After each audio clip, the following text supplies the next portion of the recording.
भाजपसोबत जाण्याच्या चर्चा जयंत पाटील यांनी फेटाळलेल्या आहेत। मी कुठेही जाणार नाही, चर्चा होऊ द्या, मात्र मी माझ्या पक्षातच राहणार असल्याचा खुलासा जयंत पाटलांनी केलाय।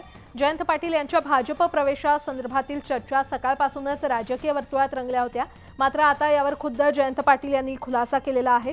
दरम्यान भाजपकडून मला कुठलीही ऑफर आलेली नाही, तसंच भाजपच्या कोणत्याही नेत्याशी माझा संपर्क झालेला नाही आणि कुठल्याही भाजप नेत्यानं माझ्याशी संपर्क केलेला नसल्याचं त्यांनी स्पष्ट केलं। तसंच राजकीय वर्तुळात मोठा भूकंप होईल इतका मोठा मी नेता नाही असा खोचक टोला देखील त्यांनी लगावलाय। यावेळी बोलताना त्यांनी भाजपवर देखील टीका केली आहे। भाजपमध्ये निष्ठावंत अन्याय सहन करतात अशी खोचक टीका जयंत पाटील यांनी केली आहे।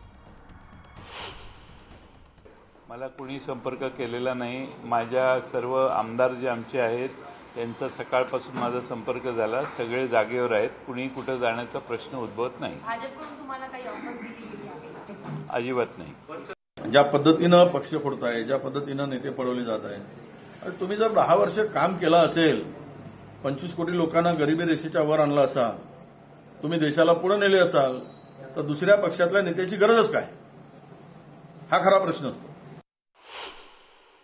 जयंत पाटीलजी यांच्यासोबत माझा कुठलाही चर्चा नाही। त्यांनी कुठेही पक्षाच्या येण्याकरता ना कोणाशी संपर्क केला आहे, ना माझ्याशी बोलले आहे। मला वाटतं काही कपोलकल्पित बातम्या असतील असं मला वाटतं, पण तरी मोदीजींना साथ देण्याकरता मोदीजींनी जो गॅरंटी दिली आहे देशाला, मोदीजींच्या संकल्पाला साथ देण्याकरता कोणी भाजपमध्ये येत असेल तर आमचा दुपट्टा तयार आहे। आम्ही कुणालाही भाजपमध्ये घ्यायला तयार आहे।